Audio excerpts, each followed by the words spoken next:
जय हिंद दोस्तों, स्वागत है आप सभी का एक बार फिर से हमारे यूट्यूब चैनल दी कॉपी पेन में।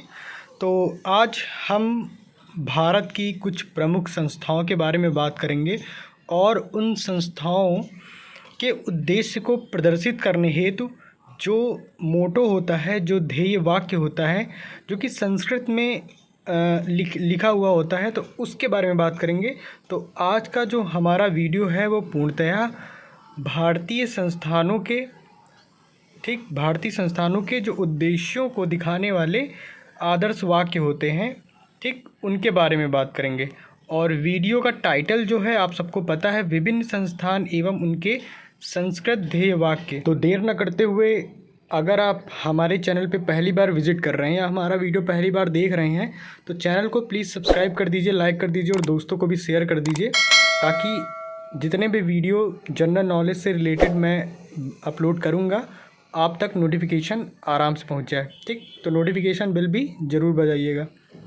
तो फिर देर न करते हुए सबसे पहले हम बात कर लेते हैं, जो ये मोटो होता है या किसी संस्थान का ध्येय वाक्य होता है, इसका अर्थ क्या होता है, इसका मतलब क्या होता है। देखिए, जो ध्येय वाक्य होते हैं वो संस्कृत के नॉर्मली आपको विभिन्न संस्था के जो ध्येय वाक्य हैं संस्कृत में मिलेंगे। इंग्लिश में इसे क्या कहते हैं, मोटो कहते हैं। तो ध्येय वाक्य उस वाक्यांश को कहते हैं जो किसी सामाजिक समूह या संस्था के लक्ष्य को औपचारिक रूप से, ठीक है, औपचारिक रूप से संक्षेप में, मतलब ज़्यादा बड़ा नहीं रहेगा, संक्षेप में रहेगा, छोटा रहेगा, अभिव्यक्त करता है और उस संक्षेप में ही उसका सारा अर्थ निहित रहता है। ध्येय वाक्य किसी भी भाषा में हो सकता है, किंतु शास्त्रीय भाषाएं जैसे लैटिन हो गई, संस्कृत हो गई आदि का अधिकांशतः प्रयोग किया जाता है। उदाहरण के लिए भारत का ध्येय वाक्य सत्यमेव जयते। ठीक, इसके बाद अब हम यहाँ पे देखेंगे संस्थानों के नाम और उनका ध्येय वाक्य संस्कृत में क्या है। तो सबसे पहले हम भारत सरकार का जो ध्येय वाक्य है वो क्या है, सत्यमेव जयते, और इसका अर्थ होता है सत्य की ही जीत होती है। ठीक, इसके बाद दूरदर्शन का जो संस्कृत ध्येय वाक्य है वो है सत्यम शिवम सुंदरम, और इसका अर्थ होता है सत्य, कल्याणप्रद और सुंदर। ठीक, इसके बाद थल सेना, इसका जो संस्कृत ध्येय वाक्य है वो है सेवा अस्माकं धर्मा, मतलब कि सेवा हमारा धर्म है, और आप चित्र में देख भी सकते हैं। अखिल भारतीय आयुर्विज्ञान संस्थान, जिसे आप लोग एम्स के नाम से जानते हैं, इसका जो संस्कृत ध्येय वाक्य है वो है शरीर माध्यम खलु धर्म साधनम, मतलब शरीर ही सभी धर्मों को पूरा करने का साधन है। इसके बाद विश्वविद्यालय अनुदान आयोग, यानी इसका संस्कृत ध्येय वाक्य क्या है, ज्ञान विज्ञानम विमुक्तये, इसका अर्थ है ज्ञान विज्ञान से विमुक्ति प्राप्त होती है। ठीक, और विश्वविद्यालय अनुदान आयोग का जो यहाँ पे लोगो है या मोटो है विथ फिगर, इसको आप देख सकते हैं, लिखा है ज्ञान विज्ञानम विमुक्तये। इसके बाद अगर भारतीय प्रौद्योगिकी संस्थान जो हमारा IIT खड़गपुर है, तो इसका संस्कृत ध्येय वाक्य क्या है, योगः कर्मसु कौशलम, मतलब परिश्रम उत्कृष्टता का मार्ग है। ऐसे ही भारतीय प्रौद्योगिकी संस्थान यानी कि IIT जो हमारी मुंबई है, इसके संस्कृत ध्येय वाक्य की बात करें तो ये है ज्ञानम परम ध्येयम, मतलब ज्ञान परम ध्येय है। आगे भारतीय प्रौद्योगिकी संस्थान कानपुर की बात करते हैं तो तमसो माँ ज्योतिर्गमय, मतलब हमें अंधकार से प्रकाश की ओर ले चलें। तो यहाँ पे IIT खड़गपुर, मुंबई और कानपुर के जो संस्थानों के जो संस्कृत ध्येय वाक्य हैं वो आप लोगों ने याद कर लिया। आगे जो हमारे नवोदय विद्यालय हैं, जवाहर नवोदय विद्यालय, उनका है प्रज्ञानम ब्रह्मा। अर्थ की बात करें तो उच्च ज्ञान ही ब्रह्म है। ठीक, इसके बाद हम लोग उच्चतम न्यायालय, मतलब सुप्रीम कोर्ट का अगर ध्येय वाक्य की बात करें तो वो है यतो धर्मस्ततो जया। इसका हिंदी अर्थ है कि जहाँ धर्म है वहाँ जय है या विजय है, और आप चित्र में सुप्रीम कोर्ट को स्पष्टतः देख सकते हैं। इसके बाद जो भारतीय प्रशासनिक सेवा अकादमी है, इंडियन एडमिनिस्ट्रेटिव सर्विसेज, तो इसका है योगा कर्मसु कौशलम। हिंदी अर्थ की बात करें तो कर्मों में कौशल ही योग है। ठीक, कर्मों में कौशल ही योग है। आगे डाक तार विभाग, सैन्य अभियंता सेवा, तो संस्कृत ध्येय वाक्य इसका क्या है, अहर्निशम सेवा महे।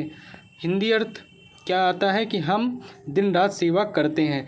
ऐसे ही हिंदी अकादमी का जो संस्कृत ध्येय वाक्य है वो है अहम राष्ट्रीय संगमनी वसु नाम। ठीक, तो दो संस्थानों को देखा आपने। ऐसे ही श्रम मंत्रालय, जो श्रम मंत्रालय है उसका जो संस्कृत ध्येय वाक्य क्या है, श्रम एव जयते, श्रम ही विजय होता है, मतलब श्रम की विजय होती है। ऑल इंडिया रेडियो की बात करें तो सर्वजन हिताय सर्वजन सुखाय, हिंदी अर्थ क्या निकल के आता है, सबके हित के लिए सबके सुख के लिए, यह है AIR। ओके, आगे विद्या भारती अखिल भारतीय शिक्षा संस्थान, तो सा विद्या या विमुक्त है, हिंदी अर्थ क्या है, विद्या वह है जो विमुक्त करे। ओके, इतना याद। इसके बाद विश्व हिंदू परिषद के संस्कृत ध्येय वाक्य की बात करें तो वो क्या है, धर्मो रक्षति रक्षता, मतलब धर्म की रक्षा की जाए तो धर्म भी रक्षा करता है। इसके बाद भारतीय जीवन बीमा निगम, इसका क्या है, योग क्षेमम वहाम्यहम, मतलब मैं योग क्षेम का वहन करता हूँ। आगे बात करें अगर नौसेना की तो सम नो वरुणः, हिंदी अर्थ क्या है, जल के देवता वरुण हमारे लिए मंगलकारी हो। अगला संस्थान भारतीय तटरक्षक, इसका संस्कृत ध्येय वाक्य क्या है, वयम रक्षामः, हिंदी अर्थ क्या है इसका, हम रक्षा करते हैं। आगे अगर सैन्य अनुसंधान केंद्र की बात करें तो संस्कृत ध्येय वाक्य क्या है, बलस्य मूलम विज्ञानम, तो विज्ञान ही बल का आधार है। ऐसे ही सैन्य विद्यालय का युद्धम प्रज्ञा, मतलब प्रज्ञा के लिए युद्ध। आगे लोकसभा की बात करें तो धर्म चक्र प्रवर्तनाय, हिंदी अर्थ क्या है, धर्म चक्र के प्रवर्तन के लिए, मतलब आगे ले जाने के लिए। अगला संस्थान हमारा वायुसेना है, नभः स्पर्शम दीप्तम, आकाश को स्पर्श करने वाले देदीप्यमान। ओके, आगे national council for teacher education, मतलब NCTE, तो गुरुतमो धामा, गुरु सबसे श्रेष्ठ धाम है, ये हो गया। इसके बाद हमारा CBSE केंद्रीय माध्यमिक शिक्षा बोर्ड, तो संस्कृत ध्येय वाक्य क्या है इसका, असतो मा सद्गमय, असत्य से मुझे सत्य की ओर ले चलो। अगला संस्थान राष्ट्रीय शैक्षिक अनुसंधान और प्रशिक्षण परिषद NCERT, विद्या अमृतम श्रुते, विद्या से अमृत की प्राप्ति होती है। ऐसे ही केंद्रीय विद्यालय तत्त्वम पूषण अपावृणु, हे ईश्वर आप उसे अनावृत कीजिए, मतलब ज्ञान पर छाए आवरण को हटाइए। तो ये ध्येय वाक्य इसका है केंद्रीय विद्यालय का। ठीक, इसके बाद भारतीय सांख्यिकी संस्थान, जिसका है भिन्नेष्वेकस्य दर्शनम, मतलब अनेकता में एकता का दर्शन। अगला संस्थान हमारा है काशी हिंदू विश्वविद्यालय, तो विद्यामृतम श्रुते, विद्या से अमृत की प्राप्ति होती है, ये इसका संस्कृत ध्येय वाक्य और हिंदी अर्थ हो गया। तो इस प्रकार आपने विभिन्न संस्थानों के नाम देखे और उनका जो मोटो है या संस्कृत ध्येय वाक्य है उसको देखा। तो वैसे तो हर एग्ज़ाम में आपको देखने को नहीं मिलेंगे, लेकिन जो एग्ज़ाम होते हैं वो कभी कभी एग्ज़ामों में पूछ ले जाते हैं, और आपकी बेसिक जानकारी के लिए विभिन्न संस्थानों के ध्येय वाक्यों का नाम जानना बहुत ज़रूरी होता है अपनी जीके के लिए। इसको याद करिए, अपनी जीके को स्ट्रॉन्ग बनाइए। तो ऐसे ही वीडियो के लिए हमारे चैनल पे बने रहिए, मिलते हैं हम लोग अपने वीडियो में। और अगर आप चैनल पे नए हैं तो प्लीज़ चैनल को सब्सक्राइब कर लीजिए, दोस्तों को भी शेयर कर लीजिए। ठीक, तो फिर मिलते हैं हम लोग अपने अगले वीडियो में, तब तक के लिए धन्यवाद।